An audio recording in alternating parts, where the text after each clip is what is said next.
بسم الله الرحمن الرحيم. الحمد لله رب العالمين والصلاة والسلام على أشرف الأنبياء والمرسلين أما بعد فأستعيذ بالله من الشيطان الرجيم بسم الله الرحمن الرحيم. السلام علیکم ورحمۃ اللہ وبرکاتہ. عزیز طلبہ کرام، امید کرتا ہوں احباب خیر سے ہوں گے. انشاءاللہ آج ہم تفسیر جلالین کے درس نمبر 175 میں سپارہ نمبر 18 سے سورہ مومنون کی منتخب کردہ آیات 100 اور 101 کو پڑھنے کی سعادت حاصل کریں گے، جن میں کلام باری تعالی و کلام مفسر کا ترجمہ ہوگا. ربط و تعلق آیات کو ذکر کیا جائے گا. کلام مفسر کی تشریح و توضیح کرتے ہوئے دیگر مفسرین کرام کے اقوال ذیشان کو ذکر کرنے کی سعادت حاصل کریں گے. تو آئیے طلبہ کرام بلا تاخیر بڑھتے ہیں اپنے آج کے درس کی طرف. بسم اللہ الرحمن الرحیم. رب تعالی نے ارشاد فرمایا لعلی اعمل صالحا فیما ترکت کلا انہا کلمۃ هو قائلها ومن ورائہم برزخ الی یوم یبعثون. آئیے طلبہ کرام سب سے پہلے ان آیات مقدسہ کا ماقبل آیات کے ساتھ ربط اور تعلق جانتے ہیں. تو علماء و مفسرین کرام ان آیات مقدسہ کا ماقبل آیات کے ساتھ ربط اور تعلق کچھ یوں ذکر کرتے ہیں کہ پچھلی آیات میں کفار کی ایک خواہش کا ذکر ہوا جو ان میں سے ہر کافر قیامت میں کرے گا. اب ان آیات میں اس خواہش کی علت و وجہ بیان کی جا رہی ہے اور ساتھ ہی خواہش کی نامنظوری کا ذکر فرمایا جا رہا ہے کہ ان کی یہ خواہش کبھی بھی نہیں مانی جائے گی. دوسرا تعلق ان آیات مقدسہ کا ماقبل آیات کے ساتھ کچھ یوں ذکر اور بیان کرتے ہیں کہ پچھلی آیات میں فرمایا گیا کفار کی تمام خواہشیں قیامت میں مردود و رائیگاں جائیں گی. اب ان آیات میں فرمایا جا رہا ہے کہ کفار کو قیامت میں کوئی بھی چیز مفید نہیں ہوگی اور کوئی بھی کچھ بھی کام نہیں آئے گا، نہ ان کی اپنی دعائیں فریادیں، نہ ان کی رشتہ داریاں، نہ حسب و نسب، اور نہ ہی کوئی ان کی بات پوچھے گا. آئیے طلبہ کرام ربط و تعلق آیات کے بعد بڑھتے ہیں آج کے درس کے ترجمہ کی طرف. بسم اللہ الرحمن الرحیم. رب تعالی نے ارشاد فرمایا لعلی اعمل صالحا فیما ترکت کلا. کافرین قیامت کے دن یہ التجا کریں گے اے ہمارے مولا ہمیں ایک دفعہ دنیا میں بھیج دے. اس کی وجہ کیا ہے؟ لعلی، تاکہ جس دنیا کو میں چھوڑ آیا ہوں اس دنیا میں جا کر میں نیک عمل کروں، یعنی میں لا الہ الا اللہ کی شہادت دوں تاکہ میری یہ شہادت ما فاتا کی تلافی ہو جائے، یعنی جو عمر میں نے ضائع کر دی اس کا عوض ہو جائے. رب تعالی ارشاد فرمائے گا کلا، ہرگز ایسا نہیں ہو سکتا، یعنی رجوع تو اب دنیا کی طرف یہ ممکن ہی نہیں ہے. انہا، بے شک، ای یعنی رب ارجعون، کلمۃ هو قائلها، ایک کلمہ ہے جس کو بولنے والا بولے جا رہا ہے اور اس کلمہ کے بار بار کہنے میں اس کا کوئی فائدہ نہیں ہے. وَمِن وَرَائِهِمْ، اور ان لوگوں کے آگے ایک آڑ ہے، یعنی ان کے سامنے برزخ ایک آڑ ہے، یصدہم عن الرجوع، جو انہیں دنیا میں واپس پلٹنے سے روکے ہوئے ہے، الی یوم یبعثون، قیامت کے دن تک، اور اس کے بعد رجوع نہیں ہے. فَإِذَا نُفِخَ فِي الصُّورِ، اور پھر سور پھونکا جائے گا، یعنی سینگ جیسی کسی شے میں پہلا نفخہ یا نفخہ ثانیہ، تو اس روز ہوگا کیا؟ فلا انصاب بینہم یومئذ، اس روز ان کے درمیان رشتے ناطے یتفاخرون بہا، جس کے اوپر یہ لوگ فخر کیا کرتے تھے، باقی نہیں رہیں گے، ولا یتساءلون، اور نہ کوئی رشتوں ناطوں کے متعلق پوچھے گا، یعنی سب تعلقات ختم ہو جائیں گے، بخلاف حالہم فی الدنیا، دنیا کی حالت کے خلاف، یعنی دنیا میں تو رشتوں اور ناطوں کے بارے میں آپس میں گفتگو کیا کرتے تھے، لیکن یہاں حالت یہ ہوگی کہ قیامت میں ایک امر عظیم جو ہے انہیں اس ساری پوچھ گچھ سے غافل کر دے گا، اور قیامت کے بعض مواقع میں ان کو افاقہ ہوگا، اور ایک دوسری آیت میں ہے کہ وہ آپس میں ایک دوسرے سے پوچھ گچھ کریں گے۔ آئیے طلبہ کرام، ترجمہ کے بعد بڑھتے ہیں آج کے درس کی تشریح و توضیح کی طرف۔ رب تعالیٰ نے ارشاد فرمایا لعلی اعمل صالحا فیما ترکت کلا انہا کلمۃ هو قائلها ومن ورائہم برزخ الی یوم یبعثون۔ ہر کافر مرنے کے بعد دنیا میں واپس کیے جانے کی التجا کرتے ہوئے کہتا ہے لعلی اعمل صالحا، تاکہ اب میں خوب دل لگا کر نیک کام کروں اور ان حقوق کی ادا میں جو میں چھوڑ آیا ہوں، یا اپنی بدعقلی سے اور ایمان لا کر عبدی مالی روحی بدنی قلبی اور عقلی تقوی طہارت سے سب ادا کروں۔ جواب آتا ہے کلا، ہرگز نہیں، اب واپسی نہیں ہو سکتی۔ تین وجہ ہیں واپسی نہ ہونے کی۔ پہلی یہ کہ اب تیرا ایمان لانا بیکار ہے، کیونکہ اب تیرا ایمان بالغیب نہیں ہوگا۔ تو نے موت، ملائکہ، جنت، دوزخ کی جھلک قبر و برزخ میں دیکھی ہے، اور جو غیب والا ایمان نہ ہو وہ معتبر نہیں ہوتا، کیونکہ وہ خوف ذوق کا ایمان ہے، نہ کہ للہیت کا۔ یہ تو اس صورت میں ہے جب تیری واپسی عقل و یاد کے ساتھ ہو، تجھے موت، قبر، دہشت، وحشت، تکلیف سب یاد ہو۔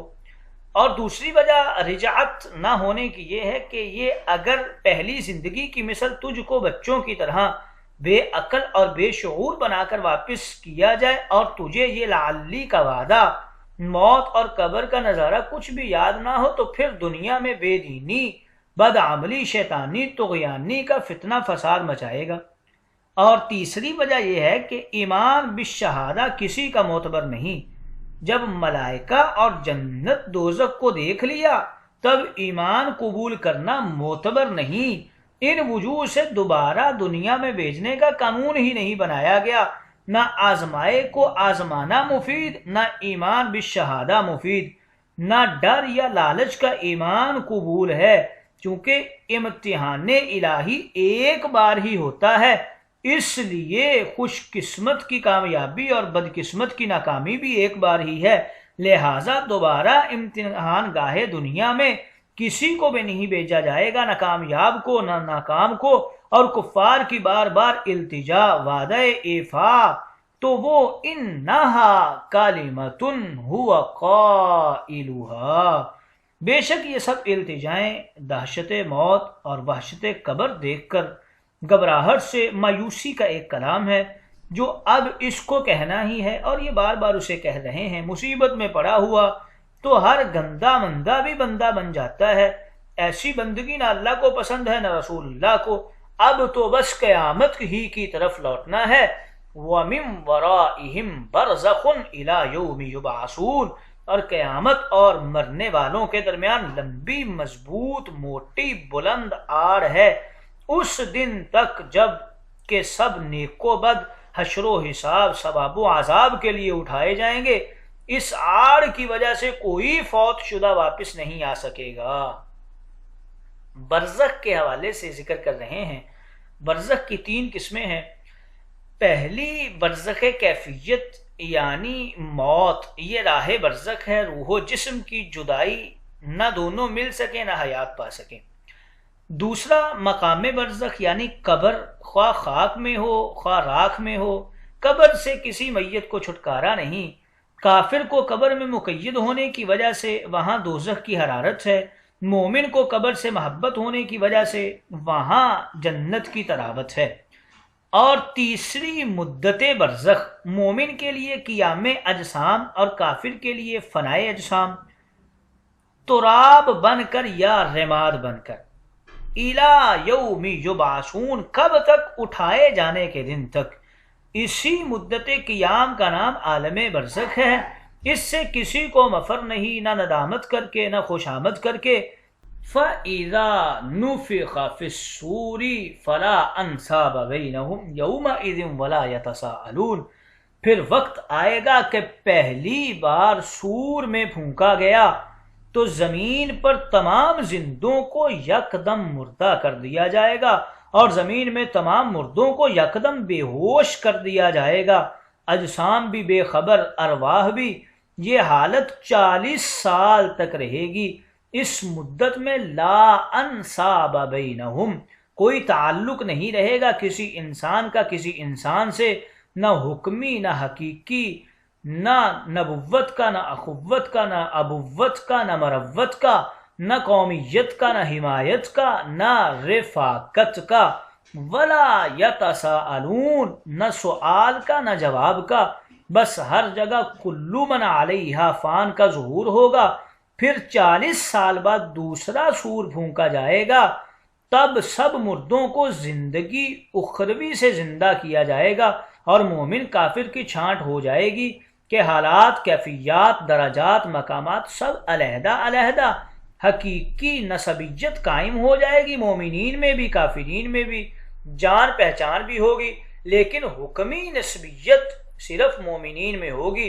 کفار کے درمیان فلا انصاب بینہم، نسبت حکمیہ نہیں ہوگی، نہ محبت ہوگا، نہ تعاون ہوگا، نہ قومیت کا فخر ہوگا، نہ رشتوں کا تکبر ہوگا، نہ اولاد کا غرور ہوگا، نہ وطنیت کا سرور ہوگا، بلکہ نہ بیٹا باپ کا ہوگا نہ باپ بیٹے کا ہوگا۔ اور کفار پر اتنی دہشت، وحشت، آفت، گھبراہٹ ہوگی کہ لا یتساءلون، ایک دوسرے کا حال و حمایت کا سوال جواب بھی نہیں کر سکیں گے۔ قیامت کے 1000 سالہ دن میں کفار کے 6 حال بیان کیے گئے ہیں۔ پہلا حال گھبراہٹ کے وقت لا یتساءلون، اور تھوڑا سا سکون ملنے پر فاقبل بعضهم على بعض یتساءلون، اور تیسرا حساب و کتاب کے وقت کفار یتغیرون، یود المجرم لو یفتدی من عذاب یومئذ ببنیہ وصاحبته واخیہ وفصیلته التي تؤوی ومن فی الارض جمیعا ثم ینجیہ۔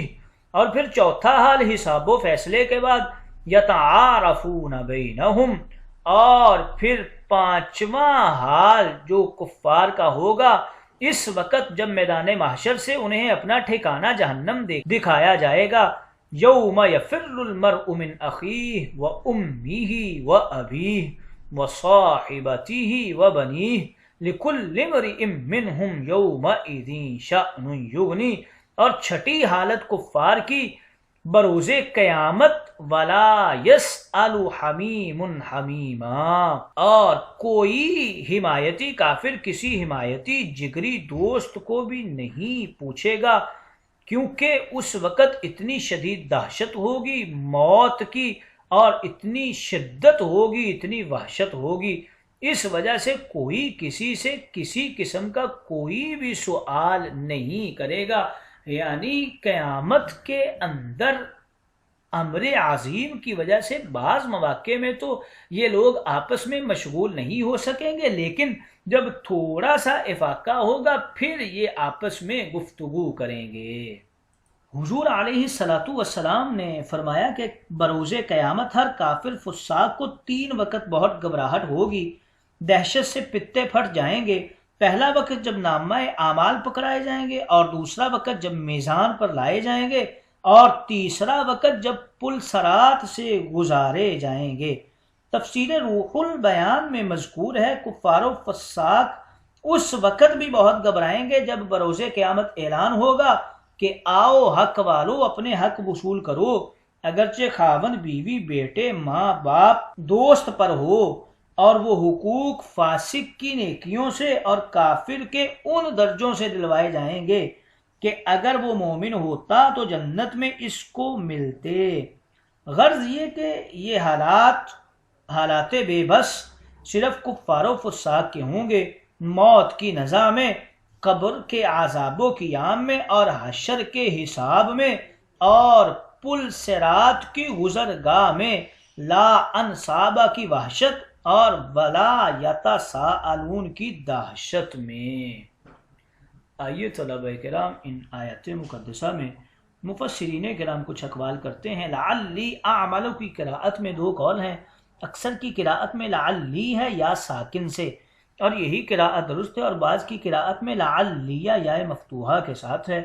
لعلی کے معنی کے اندر بھی دو قول ہیں، اکثر نے فرمایا لعلی تعلیلیہ ہے اور بعض نے فرمایا کہ لعلی ترجی کے لیے ہے۔ فیہا کے معنی میں تین قول ذکر کرتے ہیں، بعض نے کہا اس کا معنی ہے اس ایمان اعمال میں، اور بعض نے کہا اس مال و دولت میں، اور بعض نے کہا یہ فی زائدہ ہے، اور ما کا معنی اس کو۔ کلا کے معنی میں دو قول ہیں، اکثر نے فرمایا کلا کے معنی خبردار ہرگز نہیں، یہی قول درست ہے، اور بعض نے کہا کلا بمعنی حقا ہے، یعنی یہ خبر درست ہے۔ کلا کے قائل کے اندر بھی دو قول ذکر کرتے ہیں، اکثر نے فرمایا یہ رب تعالیٰ کی طرف سے فرمان ہوتا ہے اور یہی قول درست ہے، اور بعض نے کہا کہ کلا کا معنی حقاً ہے اور یہ کلام میت کافر کا ہوتا ہے۔ کالمتن کے اندر دو قول ہیں، بعض نے کہا اس کا ترجمہ ہے یہ وہ بات ہے جو ہر کافر قبر حشر جہنم میں کہے گا، اور بعض نے کہا اس کا معنی ہے یہ وہ بات ہے جس کی پرواہ نہیں کی جائے گی قبر میں، حشر میں اور جہنم میں۔ یوم یبعثون کے معنی میں دو قول ہیں، اکثر نے فرمایا اس کا معنی ہے پورا زمانہ قیامت، نشور قبر سے دخول جہنم تک، اور بعض نے کہا اس کا معنی وقت جزا ہے۔ نوفیخہ کی مراد میں تین قول ہیں، اکثر نے فرمایا نفخے تین ہیں، بدحواسی کا، بے ہوشی کا، قبور سے اٹھنے نکلنے کا، یہاں مراد دوسرے دو ہیں، لا انصاب دوسرے نوفیخہ سے اور ولا یتساءلون تیسرے نوفیخہ سے، یہی قول درست ہے۔ بعض نے کہا کہ اس سے مراد پہلا نفخہ ہے اور یہ قول غلط ہے۔ فَإِذَا کا معنی ہے جب بھی۔ فی الصوری کی قراءت میں تین قول ہیں، اکثر کی قراءت فی الصوری ہے اور یہی قراءت مکتوب و مشہور ہے، اور بعض نے کہا فی الصواری، سورتن کی جمع ہے، اور بعض کی قراءت میں فی السواری بھی مذکور ہے۔ یتساءلون کی قراءت کے اندر کچھ اقوال کرتے ہیں، اکثر کی قراءت میں یہ باب تفاعل سے ہے اور بعض کی قراءت کے اندر یہ باب افاعل سے ہے۔